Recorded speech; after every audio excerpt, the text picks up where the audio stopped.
All right, what's going on, everybody? This is your professor, Dr. Jace K. Austin, and welcome to week number 13. That is right, week number 13. That's 5 plus 5 plus 3. Week number 13 of your 7314 class, which is your reference class. Again, I am Dr. Jace K. Austin, and today we are going to do a LibGuide video, just so that I can kind of acquaint you all with some of the things that I'm going to be looking for in these in this LibGuide assignment. I do want to say before I get into that, I am grading the I'm in the process right now of grading your previous discussion posts, and I am also grading the Wikipedia edit assignments, and so far they've been pretty good. I haven't gotten that far so far, but the ones that I've done so far, good stuff. So I'm glad that you all are doing what you're doing and contributing to the greater good of the information, what should we call it, the information universe, but helping your fellow human beings find good and reliable information by way of Wikipedia. And for those of you who see that the things that you edited have already been edited back in some fashion, as long as you've made a change that is enduring, hey, please still pat yourself on the back. And B, we never really know how Wikipedia is going to work out, and who's going to be editing it, and how, and at what time. And that's exactly why I can't accept it as an academic source. So there you have it. It's not an accuracy issue. It really is a matter of who's editing and when and what the authority issues are. First things first, and we've had a lot of questions about the LibGuide assignment, and I have not had this many questions on this assignment before. Let's try to, I guess, work through some of this. Okay.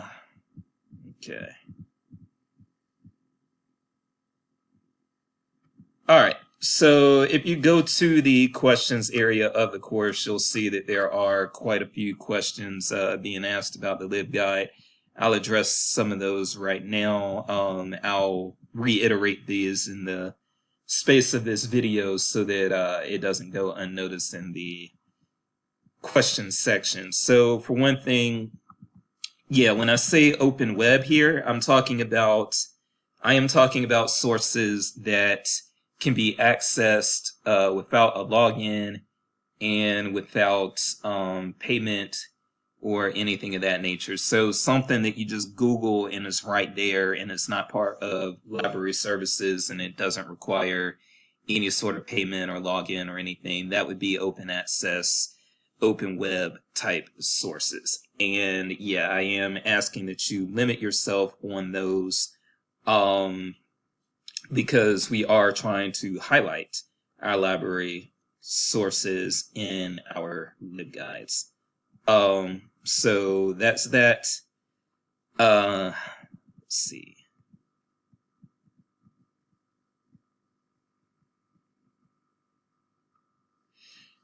So one of the main things is, yes, if something isn't accessible without any caveat other than having the ability to browse the internet, then you don't have to count it as an open access source. So that includes, like, if something does like IP tracing or anything of that nature, then that's fine for you to include it as not part of your open access, open web type things. But definitely if you see something that is accessible, for instance, on academia.edu or ResearchGate, and it's accessible without you having to log into those services, then that would still be open access or open web.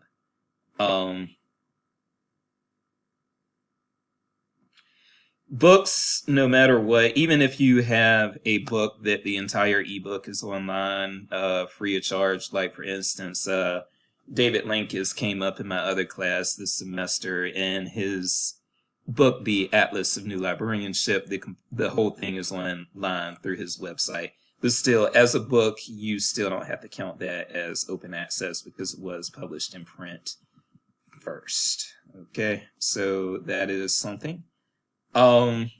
if you are adding a database, and you will need to do this, so if you are putting a database into your LibGuide, you do not have to actually select the database's feature. What you can do is you can select the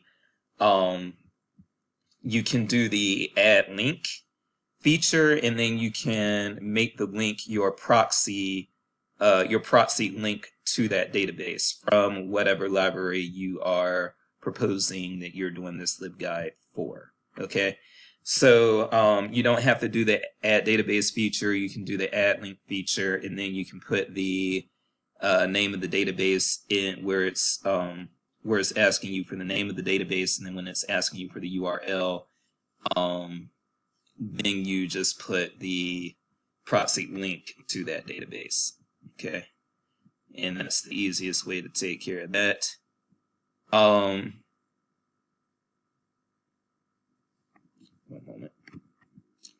Okay, so yeah, you can use the descriptions, the auto descriptions that come up with these books, if you're, or any other thing, any other item. You can use the auto descriptions, but make sure that you cut them down. Sometimes the auto descriptions are going to be very long, and you're going to want your descriptions to be about a sentence or two. So if the auto description is too long, just go ahead and summarize that or cut some sentences off of it. Try to use books that are available at the library that you are proposing that you're doing this this LibGuide for, and that way you'll have accurate call number information, because the thing is, the same book can have multiple call numbers. A book could have a call number as such and such. I ran into this quite a bit when I was at the public library and doing things with the Dewey Decimal System. We would have books about presidents, past U.S. presidents, that were in the 300s, and books that were in the 600s. And I went on ahead and cataloged them back all into the 300s. So that's something that can happen. And so there were other libraries that probably had those other books in the 600s and never took them out. So, and then of course you have libraries that don't even use Dewey, they use Library of Congress. So having said that, yeah, try your best to just work it from whatever library you're proposing, okay? You don't have to worry about APA with this. Let's see.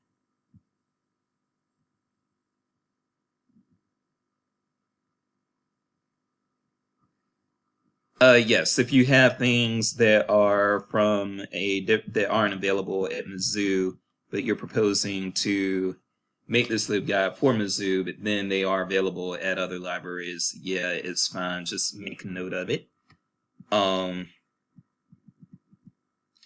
And yeah, for as far as your deliverables, when you put the LibGuide in the fall 2020 Austin subgroup, I'm going to see it there.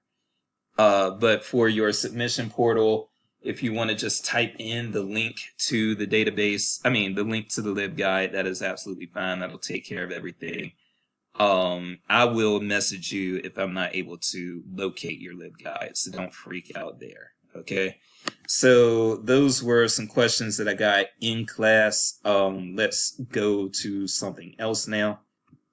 Okay, so what I want to do now is I do want to show you all a LibGuide from a previous course, or a previous iteration of this course, I should say, that got high marks, so that you can kind of get a little bit of a feel for what might get high marks in this course.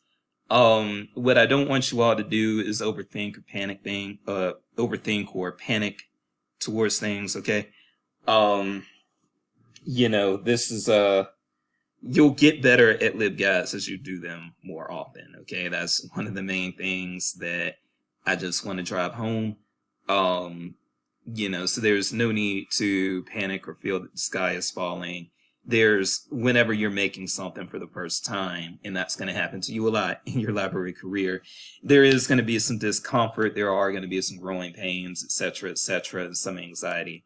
But, you do the best job you can, you learn from your mistakes, you do it again, and the next time you get better, and then the next time you get better, and you keep getting better until you have a mastery of it, okay? So I'm not really expecting you all to do professional level work at the student level. But there are some things that you can do. Now, I want to show you all one that really stuck out in a previous semester and that got high marks. So this was one of my students who did she did a third grade Missouri study guide, sort of LibGuide for students who were in the third grade. Okay. And she's got a nice landing image there. She has a how-to video right there on the landing page, and it's centered in a way that I am not going to miss it. So that's great design there. I've also got my librarian on the landing page there. Some people did include some, even if they made it up, they included some contact information, and that's cool. It's always great to have that contact information up front. Okay.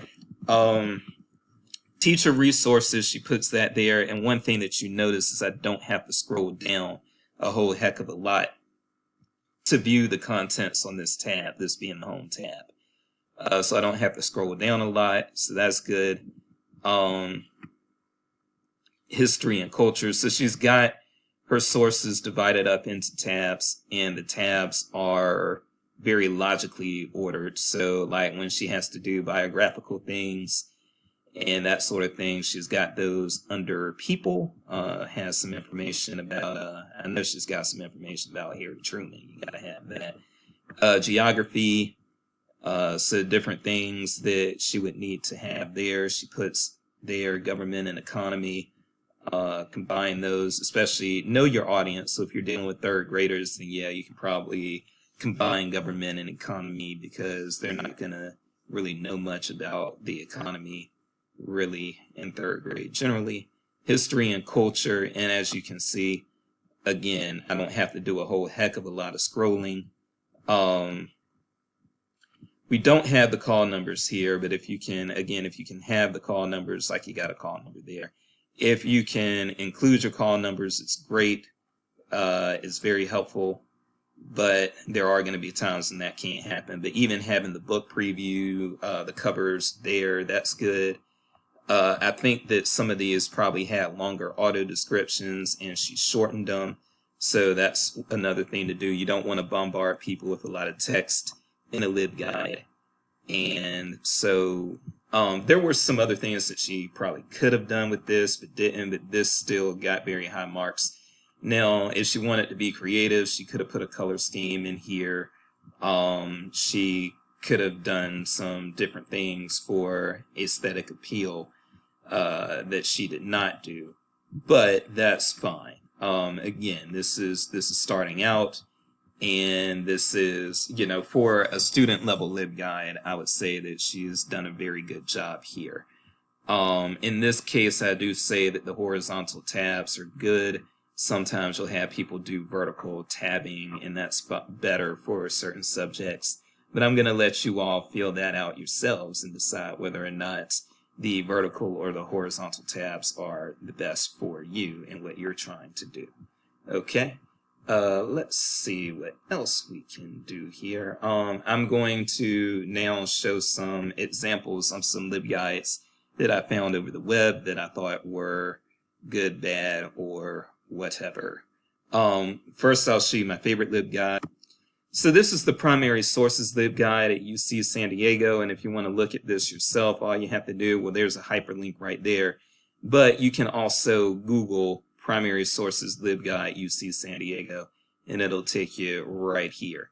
Kelly Smith, I would say, she did an awesome job with this LibGuide. And even though the LibGuide doesn't have a lot of design and decorative appeal, I think she could have done a little bit more with that.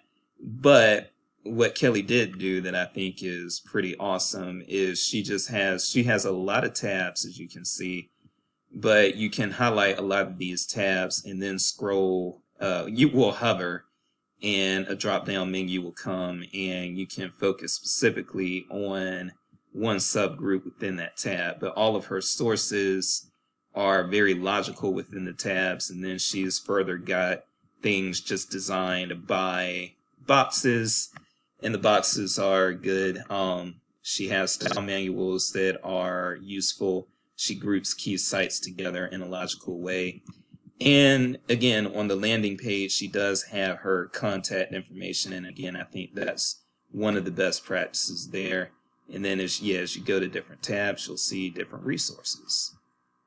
And you can certainly, she doesn't do this, but you can certainly, as you saw in the previous example, you can certainly have various boxes under your different tabs. She does that with her home tab, of course. There's a box, there's a box, there's a box. But when it comes to the separate tabs, she doesn't use the boxes too much, but that's okay with her subject matter. Now, this is an art LibGuide, so this is to be expected, but one reason that I want to show you all this one, American Art in the Long 19th Century, part of the reason I wanted to show you this one was because this particular LibGuide constructor, I guess, is Suzette Newberry over at Cornell. So we're talking the Ivy Leaguers here. But one thing that we have here, you see a landing image there, but then also as you go to these tabs, you'll see a lot of images as well. And so I think that this can, if you are not over imaging, as I would say, and your images make some sort of logical sense to be in the boxes that you put them in, then I think that that's great for your visual appeal of your LibGuide. So yeah, I definitely think that all of this works very well that she's done here. Logos are very good. Also, this is advanced, so I'm not expecting this from you all, but she's even got some kind of like directions, and she's highlighting, like she's taking screenshots, circling critical things, and just putting that information in. Okay. Now, and then you can go and she's got further things. And as you can see, no, this particular tab, I'm doing more scrolling than I would prefer to, but for the most part, she doesn't have us scrolling too much either. And the scrolling thing can be an accessibility issue in particular. So that's why I would say try not to have people scrolling too much if you don't have to. And then also the color scheme. If you want to mess with the color scheme and not just have that typical white background with blue tabs or whatever, can play around with that as well. So feel free to do that. Now, something else I want you all to be mindful of is just that also, let me say this. The only thing that is off limits is that you cannot have somebody create your LibGuide for you, okay? So no, you can't tag team in a librarian that you know and have them just ghost do the LibGuide for you. Ghost living, if that's a word. Don't go out like that. But for sure, if you would you use all the resources available to you. You all are supposed to be information professionals or training to be information professionals. So you are more than welcome to Google best LibGuide practices. And in fact, if you do that, you might run across this PDF here. I've shared a video, a tutorial video with you all already. Good LibGuides, if you just Google around for those, you'll see some things. You are allowed to get help from librarians that you know. Again, you cannot have them do the work for you, but by all means, you can ask a librarian to tell you, okay, what looks good, what doesn't look good, does this look good, does that look good, what would you do, blah, blah, blah. And you're more than welcome to let librarians that you work with show you how to do various things. And they can walk you through the steps. That is not cheating. That is part of the exploration process. And I want you all to explore and learn. So, yeah, definitely do that. The only thing, again, that you can't do is have somebody do your LibGuide for you. You can pick, if you're uncertain as to whether or not I'll accept a topic, then just, email me and ask me, and I will tell you yay or nay. But for the most part, I'm probably going to allow you to do whatever LibGuide topics that you want. Okay. So uh, just it doesn't have to be something serious. If you want to do something about a person that you like, an author that you like, or a sport, or a team, or a musical band, or something of that nature, just have fun with this. Okay. There's no need to stress about it, and there's no need to try to do a LibGuide on a topic that you're not interested in. Go ahead and find a topic you're interested in and go from there. And if you do run into any difficulties, my email is open, especially if you're feeling that you can't find a geographic source about your topic, or you can't find a government source or something of that nature. Let me know. We'll work through it. We'll improvise if we have to. Okay. But yes, and again, I just wanted to show you. So I just Googled bad LibGuides and I couldn't find a bad LibGuide. However, I did want you all to see that if you do things like, if you search for things like this, you'll find LibGuide standards and best practices and things of that nature. So yeah, that's something that you'll want to do. And now what I'm going to do is, for those of you who have not already started, I am going to go ahead and kick one off, and we'll see how this goes. So let me get back to libapps. Okay. And go back to libguides. And what I'm going to do is I'm going to create a guide. Start fresh. The guide name is just going to be Carolina Panthers, okay? And for the guide description,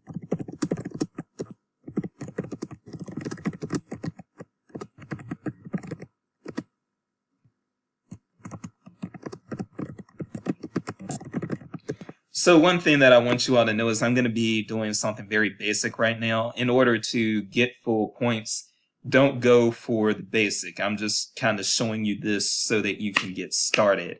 And this is also something that hopefully the tutorial video has gotten you started with.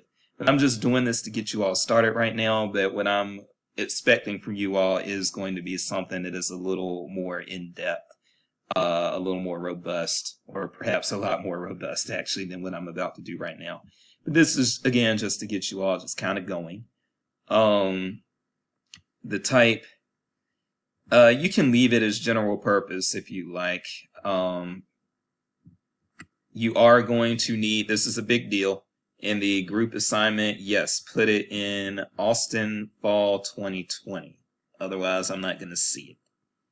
Password, if you can avoid assigning a password to the LibGuide, please don't, because then I have to go email you and ask you for the password, and so that just slows everything down. I'm going to leave that as community, and then I'm going to create guide. Now, so let's say that I just wanted to, first of all, do some tabbing. So I'll do this regular. So I might want logical tabs, right? So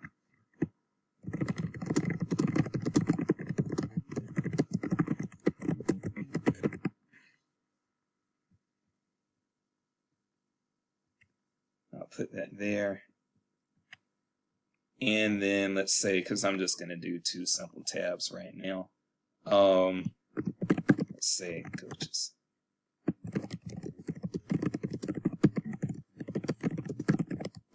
So people who have coached for the Carolina Panthers, and if you got a guy like Chase Blackburn, he has played and been a coach for them, we'll leave that there. Okay, so now I've got two tabs in addition to the home tab. And so I can put various types of information there. Okay. One thing that I might want to do is put my contact information here. Right now, I'm not going to do that though. And then, so let's say top of the box. Okay, so let's say I wanted to do this landing image on my home page, and let's say I wanted to do the stadium. I could actually box name Bank of America Stadium. You can leave it as standard, you can take it to gallery, whatever. And I'm going to leave the floating box and draft thing alone. Then what I can do, I can come over here and I'm going to add an image. And so you've got choices. You can either link to images, or what I prefer to do, especially if I can get an image of the proper size, which this isn't. But if I could get an image of the proper size, then what I would do is I would just copy and paste it in. Now, ideally, you wouldn't want an image to be this big. You would want something that's a little more rectangular and more wide than long, so more horizontal than vertical. But in this case, I'm going to put that in. I'm going to have that there. And then I'm going to click Save and return to guide.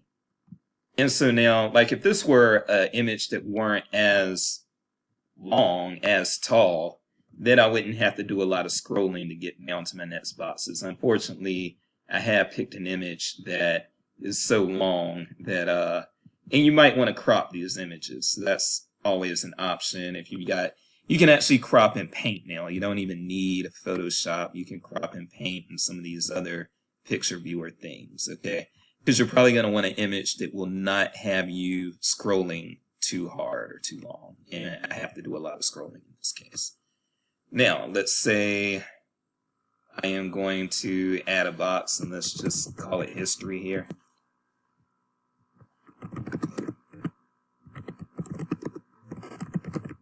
And I'll make this a standard box. And then what you can do, you can add stuff. So let's say that now we're going to actually library here. Okay. And I may pause this video, but let me try to do a few things first. So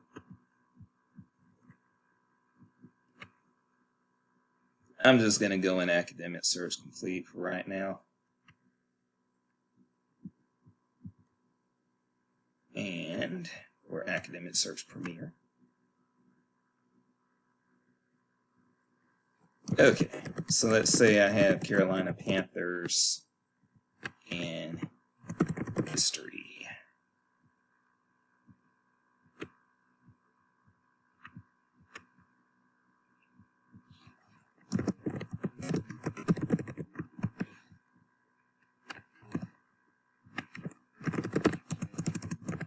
Not like that. All right, let's see what we got here. Okay, and so got things springing up here. I don't know that this is a good source, but I'm just going to plug it in anyways. This is source number 2. Let's say that I am going to put this in, and I am going to put this in as a link. And you're probably going to put most of what you're doing in as links, but then you're going to label them appropriately. So I could come over here, get my permalink, copy that, boom. So let's add a link here. And I'm going to put my thing there. Where's this from?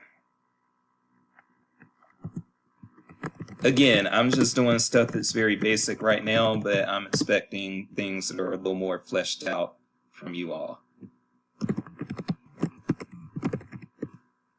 Sports Illustrated, Carolina Panthers history. I'll just call it that. Use proxy, generally yes. I try to open in new windows whenever possible. Try to keep your description to 2 sentences, if at all possible.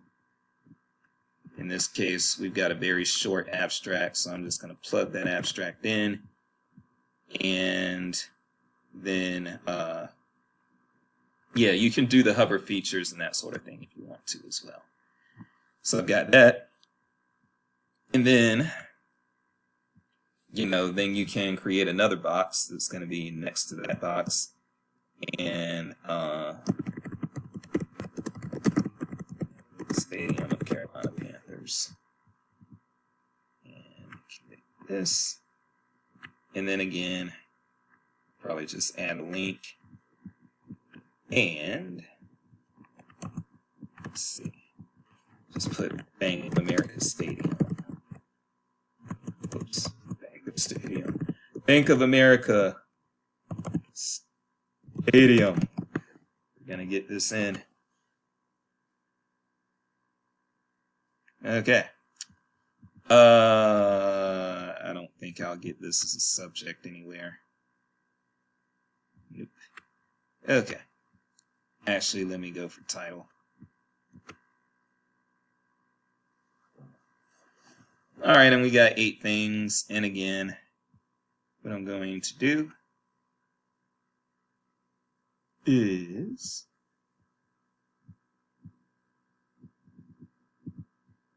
again, I'll get my permalink, copy it, put it there. What is this?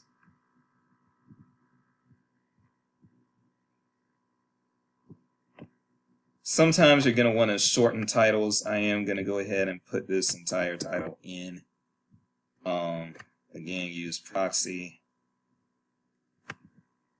See what that abstract is like. Yeah, so we've got a long abstract here, so this would be one that I would generally want to summarize. In this case, though, I'm getting the top 2 sentences, hitting it right there, put it in, bam. So now I've got 2 boxes, and what I can do if I were to add a second link or a second book or whatever, a second item in any of these boxes, then I can reorder them, and that reordering is not that hard. I'm going to go over here and just show you that I could again do the same things pretty much with these pages in these tabs and do that.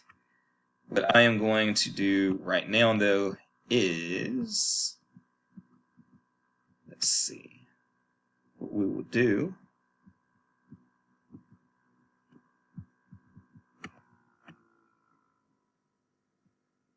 all right, and so let's say I was going to add a book. Let's say I was going to add a book, and I don't know if we've got any books on the Carolina Panthers, but let's hope we do.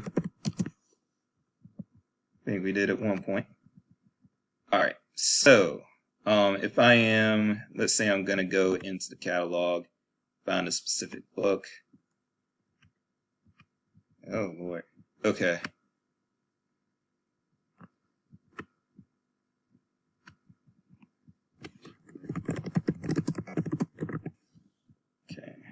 Carolina Panthers.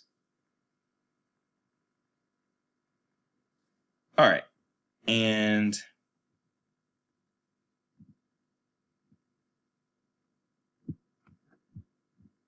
well, these are weird. Okay, I think I had other sources in the past that I don't have coming up now, but that's okay. We are just going to plug one of these in. Actually, let's see.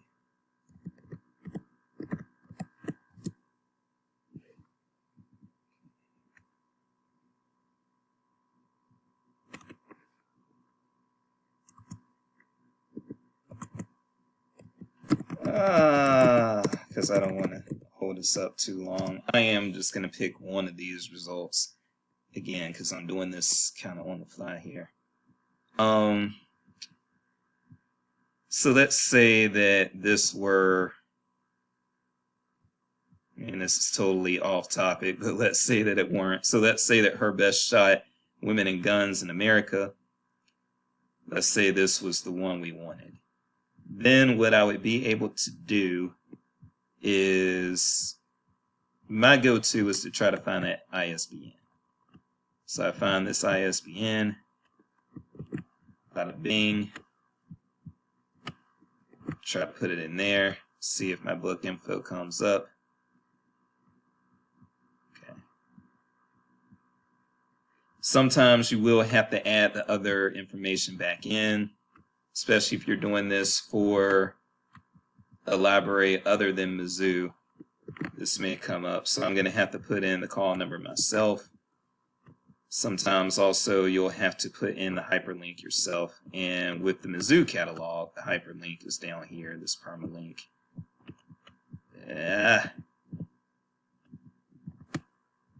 Copy link address, maybe that's gonna be easier. Let's see. Okay. And again, if your description is too long, see how long this description is. I'm going to go ahead and get rid of all that there. And put this in, hit save. And now, as you can see, now I have two things in this box. I will pretend that this book was a book about the Carolina Panthers, even though it's not. But I'll now have two things in this box. And so if I did want to reorder, then what I could do is I can click the Add Reorder button, come to Reorder Content, and then let's say that I did want to put the Sports Illustrated link under the book link. I could do that and go from there. Okay. So those are some of your basics, and then all that happens pretty much, we've got a URL, so you can share your URL with me. If you in the submission portal within Canvas, and that way I can just click a link. When you're done, you're gonna change to this unpublished to published. Hit save. And if you want to look at a preview, you could hit that I, and that'll show you a preview. So that's something very basic that I did in just a few minutes. Again, this is exploratory, and graduate school is about self-learning, so self-guided learning. So yeah, definitely do some Google searches. If you find librarians that you think did good jobs on LibGuides that they created, and you see their contact information on the LibGuide, feel free to email them and ask them for tips. You can ask your coworkers for help. You can do all of that. You just cannot have someone else do the work for you. Okay? So, yeah, try to have fun with this. This was, in previous courses, previous iterations of this course, I should say, this seemed to be the assignment that people enjoyed the most. And so there wasn't a lot of anxiety toward this assignment. I'm seeing kind of something different go on this semester, but every semester is different, so that's okay. But I do want you all to not wind up stressing about this, please. Sometimes you just have to go in there and do the work. And, you know, yes, if you have questions, ask, but definitely don't be so afraid to attempt this that you just overthink everything, and then instead of actually getting in and getting things done, you're just, you know, constantly asking for verification and validation. I'm more than happy to give that to you, but you may be surprised by how little you need it. So that is the Dr. Jace lesson of the night. So with that said, I'm Dr. Jace. Stay quarantining in place because we are going to have a COVID spike in the coming winter months, which makes me unhappy, but that's just how the cookie crumbles. So this is where we're at, folks. Stay safe out here. Remember that there are people who love you, who want to see you be okay. So please don't disappoint those people. And with that said, I am out. I'll see you next week. Later.